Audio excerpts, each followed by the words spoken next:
So today I want to ask you a question. Are you actually giving the right advice to your clients, or are you being limited by your own box perspective? Are you a financial advisor, accountant, coach, consultant, whatever your denomination is? Are you actually helping your clients solve the real issue?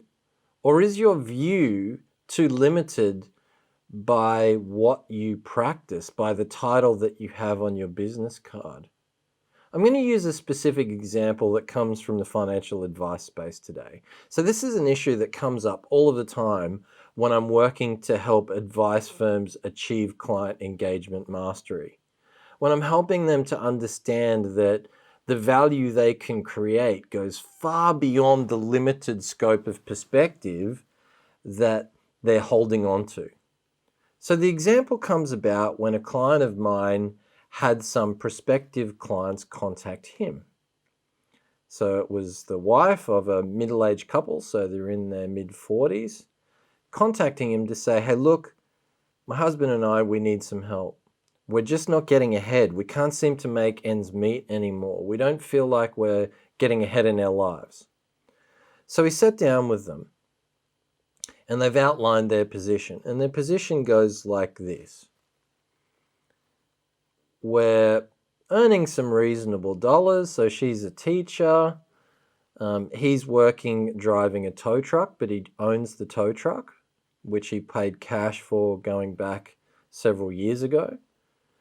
And he's driving a couple of shifts a week in the tow truck and earning about $120,000. So this is just for contextual reference. And they have a decent home, but a pretty big mortgage on it.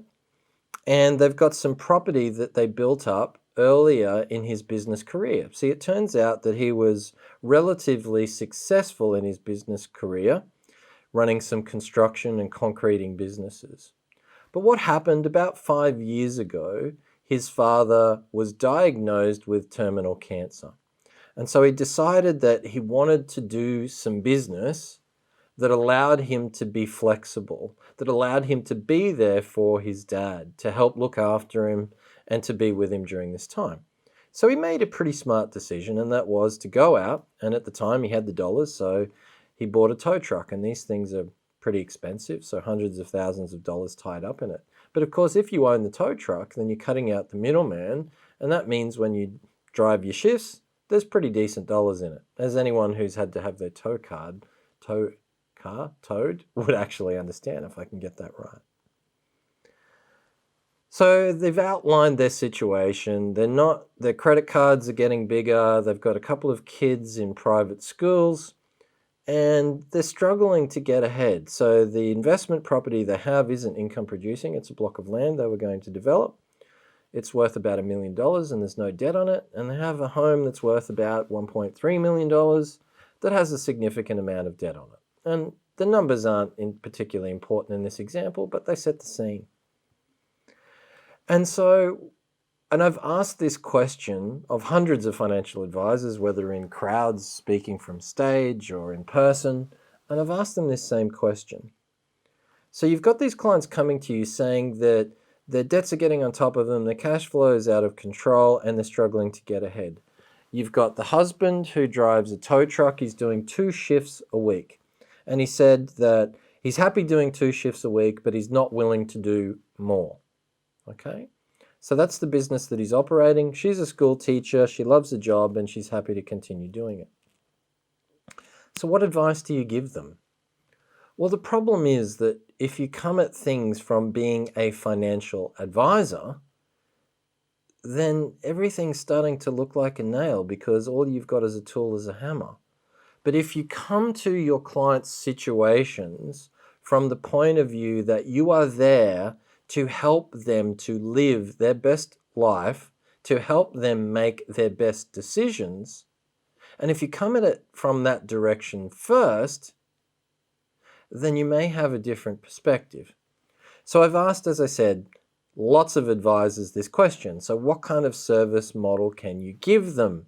How can you engage them? What kind of solution can you provide them?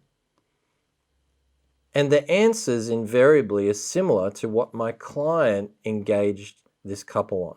And that is, we need to sit down and have a look at your income and your expenses. We need to look at your debt structuring. We need to do some cash flow forecasting. We need to do some budgeting, and we need to look at your debt situation. And if we do all of those things, we're going to be able to reduce the outgoings, and we're going to be able to manage your expenses, manage your debt, and start getting ahead again. Now that sounds all well and good. The problem is that it's not based on where you can create the most fundamental change for these clients. So what's the real issue? And as I said to my client at the time, this is what I would have said to them. And my advice was to go back and re-engage them, to put a new proposal to them, which he did, and I can talk about in a little bit. It's pretty simple. You've come to me for advice. You've come to me saying that things don't match up. You can't meet your expenses. You're not getting ahead. You're not saving for the future, and your future's in jeopardy. You've also said to me that this is the income that you're producing. Well, if you just want my financial advice on how to make things meet and how to get ahead, then it's pretty simple. Just drive twice as many shifts.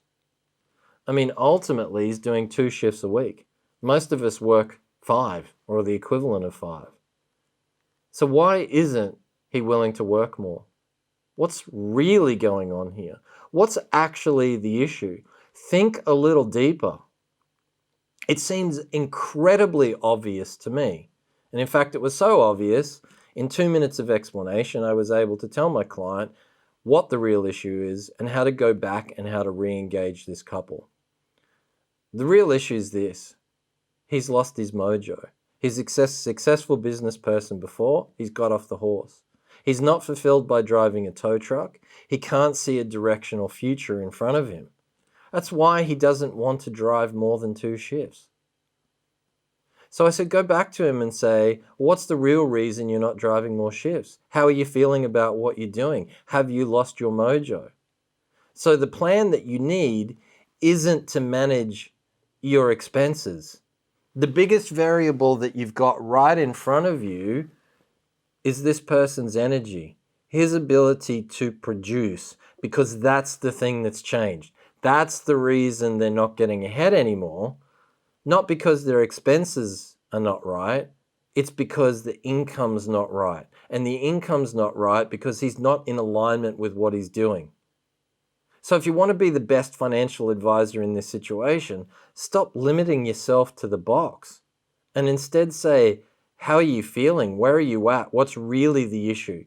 Because in my mind, an exceptional advisor, not a good advisor, an exceptional advisor's job isn't to give advice. It's not to solve a financial problem. It's to ask the right questions. And as I said, go back and re-engage this client. Suggest this to them. Ask him if it's true, and then say to him, I'm wrong. We don't need to be working on cash flow at this point in time. We should do that later. What we really need to do is to help you figure out who you are, where you're at, how you need to be fulfilled, and how to get your mojo back. So what we're going to do is sit down together and work it out. We're going to come up with solutions. Now you might say to me, but this person's a financial advisor. He's not a lifestyle coach. And I say to you, that's BS. Stop putting yourself in a box. If you actually care about your clients, then take a step back. Stop injecting yourself into the situation. Because almost every good advisor I've ever come across that's been doing this, no matter what their denomination is for a period of time, already has the experience and the ability to do what it takes to help people solve the real issues. You don't need to be a psychologist. You don't need to be a qualified lifestyle coach. No, what you need to do is trust your own capability, to care enough to understand that your value is in helping someone to take a step back, to objectively look at their situation, instead of being overwhelmed by the big picture, to break down the next step. That's what planning is about. That's what being a great advisor is about. and being there next to them, keeping them accountable, not to everything, but just the next step. And I said, go back to him and say that instead of doing the cash flow planning structuring, you're going to help him sit down and figure out where he needs to be in life. And over the next 3 months, you and he are going to get together and work your way through this. Now, the thing about this is the compliance, the calculations, all of the back-end cost to produce the second and better option are minuscule. The value's now in the advice, in the interaction itself. Not only that, it's incredibly more valuable. In fact, the client said, to my client, the client said, if you can help me solve that, I'll pay you whatever you want. Now, I've said this to many people. As you go through and as you engage clients in this fashion, this is exactly the kind of response that you're going to get a lot of the time. So it's no surprise to me at all that that's what he said. So my question to you is, are you actually giving the right advice? Or are you limiting yourself and limiting the real value you can be to your clients? Love to know what you think. Cheers.